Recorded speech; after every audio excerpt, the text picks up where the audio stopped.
What's up, little babies? It's your girl Neek, and I'm back with another video. And today we're gonna be talking about BMF season 3, episode 2. I wanted to point out something really quick before I start the review.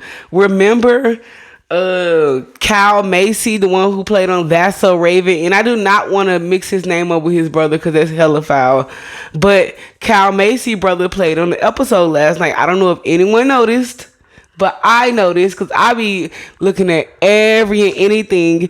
But Christopher Macy was one of the two kidnappers that kidnapped JT brother, which is the baseball player, which is Meech new connect in St. Louis.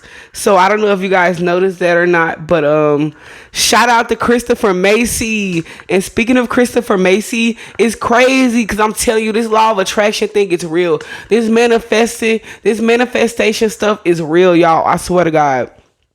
So speaking of law of attraction, I was just watching a video with Christopher Macy and Raven Simone and her new wife Miranda on their YouTube channel, and they just did a video with Christopher Macy.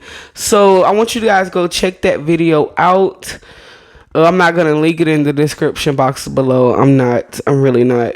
But he's different, and actually when he was on that interview, the only thing that stood out to me was that, again, law of attraction, is that his mom was there on set every time. If you notice, all the black parents, Raven Simone, Christopher, Kyle, Macy, all the black parents were on the fucking set. You know what I'm saying? They were literally there and they never left. So speaking of that, Kyle Macy and Christopher Macy's mother is gonna come out and do an interview. And guess with who? Tasha K, bro. Tasha K. I don't know if it's Tasha K, but I think I saw that on her page somewhere. I don't know if that was on a community post, because I went back to look at the live videos and like the little videos where she be posting like little snippets of interviews, and I didn't see it. So maybe it's in her community post. I don't know. But his mother is coming out to do a interview about on the set and things like that. But let's get into the that was just a little information for the 90s and 2000 babies. I always trying to keep us up. 92 over here, Taurus gang. I'm trying to always keep us up on the information that has something to do with us. Well, not really anything to do with us, because like somebody said, I don't know who said that in their podcast. They was like, stop worrying about, Funky Dineva. I don't know who that was. But they were like, why y'all so worried about what happened to the white kids on Nickelodeon? Like, ain't nobody ever protesting for the black kids, and you don't hear any black kids talking about they got touched and touched on, and you know, stuff like that, and sexually abused. So why are we so worried about what the white people going through? But honestly, that was our childhood, so of course we're gonna wonder and try to put two and two together about what we were watching, what was going on during that time. And quiet as it's kept, it probably was way more going on with the adults during that time, the adult actors and actresses and stuff like that during that time than we know. Remember, and I'm getting off subject, remember when they tried to get Denzel to play a role where he was like getting hung in the tree, and he said, I would never play that. I would never play it. And guess what? He never played that role. All right, let's talk about the episode. We're only going to talk about the main key points that I looked at and that what I take from the show. But every time Meech goes anywhere, trouble follows him, bro. It really do. Or maybe the trouble was already there before he got there.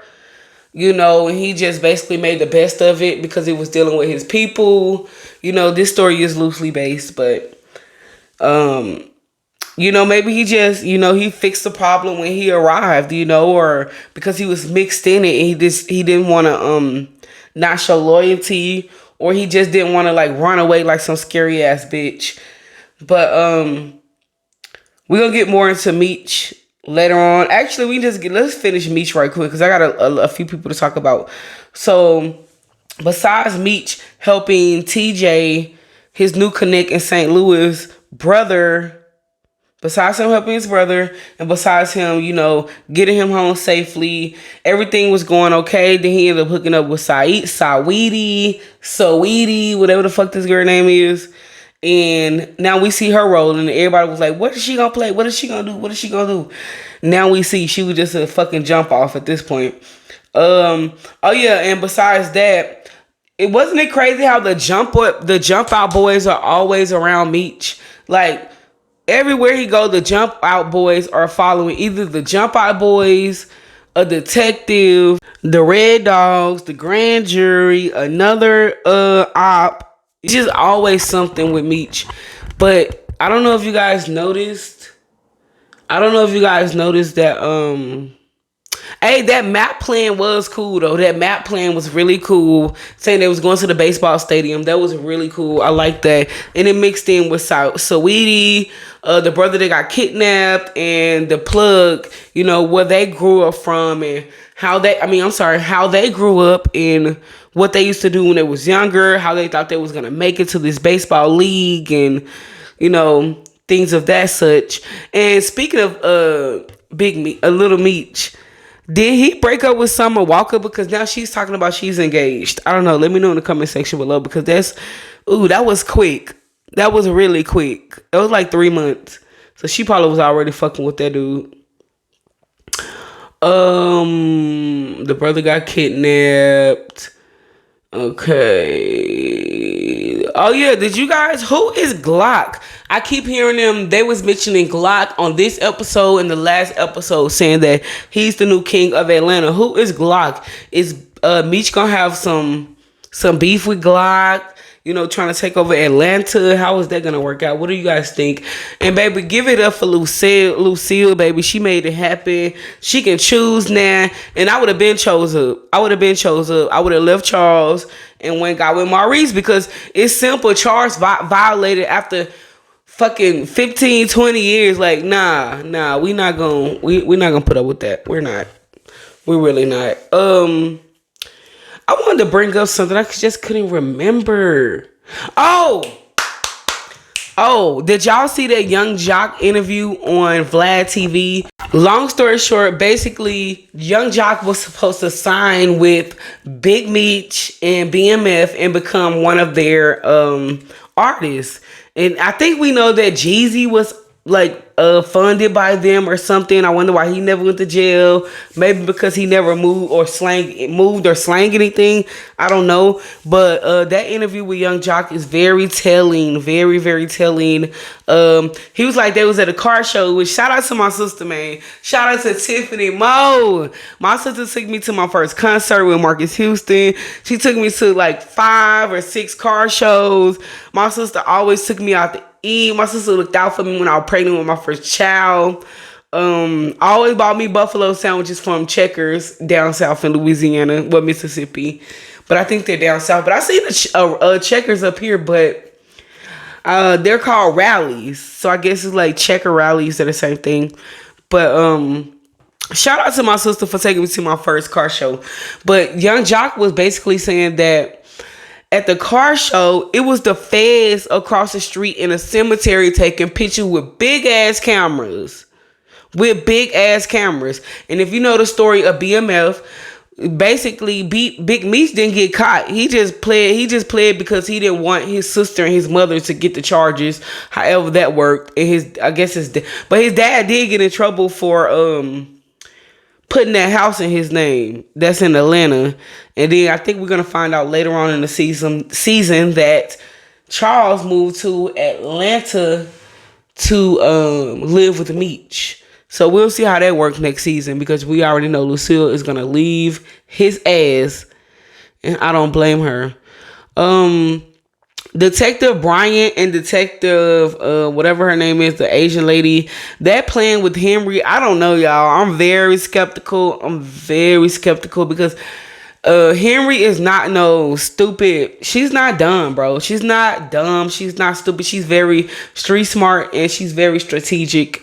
The last topic we're gonna get into is T and his baby mama and Marquisha. This shit is weird. Okay, so first of all, Terry and LaWanda, they're going through their little love triangle, and I don't like how Markeisha is like all in the business. Like, mind your business, mind yours. If you got it so good over there, it's going so well, why you approaching my house and coming to my door with gifts and shit? I didn't ask for that. Nor did she imply that she wanted to be cool with Markeisha. So it's weird. The only part about the Markeisha and LaWanda situation was when I love this part, actually. This was my favorite part. When Markeisha tried to come in there talking about, you dressing like me, trying to look like a great value version of me. And I guess she was talking about the fur coat. And I love how LaWanda walked in the closet like, girl, I got the same fur coat. He been telling you the same old lies and dreams. I've been having this shit. How am I trying to intervene in something I already had, baby? How? And aren't you still fucking married? As we see later on in the episode, we see Markeisha, old flame, Vince, I think that's his name. Hey, that was a sexy scene with Vince and Terry. Ooh, yes. Talking about people getting wet and stuff, like, you know what I'm saying? Like, they was sexy, y'all. That was sexy. That was really nice. I love that scene. Like, ooh, get it, Terry. Yeah, I love a man who will not really fight for me, but at least stand up and claim a bitch. Damn. I don't want you to fight and do no gun shootouts for me. I don't want you to get murdered, you know. I want you to make it home at least. What's the point of claiming you or having you as my man if you can't make it home? God damn. All that'll be for nothing. But Terry was jealous. And he was ready to fight this man. He was ready to fight. And Vince said, you got my number, Markeisha, baby. And honestly, I am hyped about that situation. It was just so sexy to me.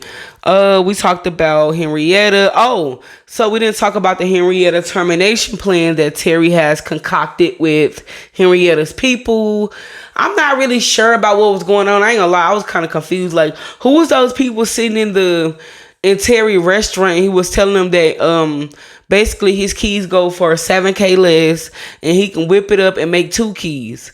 You know what I'm saying? So who were those people? Were those Henrietta's people, her foot soldiers? Who were those people? Who were those men? Or were those her connects? I'm pretty sure those were her connects. I don't think Terry would go as low as footmen. I'm pretty sure those were Henrietta's connects. And basically he took them away from her. So what, you're gonna leave her dry? She's not gonna have no work. She's not gonna have no foot soldiers. Because I think he also I think Terry approached her foot soldiers and her connects and the people who she was supplying. That's what I'm thinking. I'm pretty sure. But that was a good move. It was better than putting more bodies on the street, raising more awareness to what they were doing. You know, it was a good move. And I love how Terry is moving on his own without Meech help. Everybody don't need nobody fucking help. You can do this shit by yourself, you know. But as big as they organization was, they needed each other, you know. But I think we talked about everything. Actually, we have one more subject to talk about. We're gonna talk about Nicole, little fast ass. Now, this is why her mama keeps telling her ass to take them damn pills. Because she don't know, or she don't think that anything it can't happen to her. That's what she's thinking. It cannot happen to her. But this is why Lucille is telling her to take them damn birth control pills. Now, I think this story is self-explanatory, but we'll see how it work out. But I think in real life, do Nicole have children? I'm not really sure about that, y'all. But does she have any kids? And was she married when she had those kids? Let's talk about it. Talked about everything. So comment in the comment section below and let me know what was the best part of this episode for you. And what are you expecting to see on episode 8?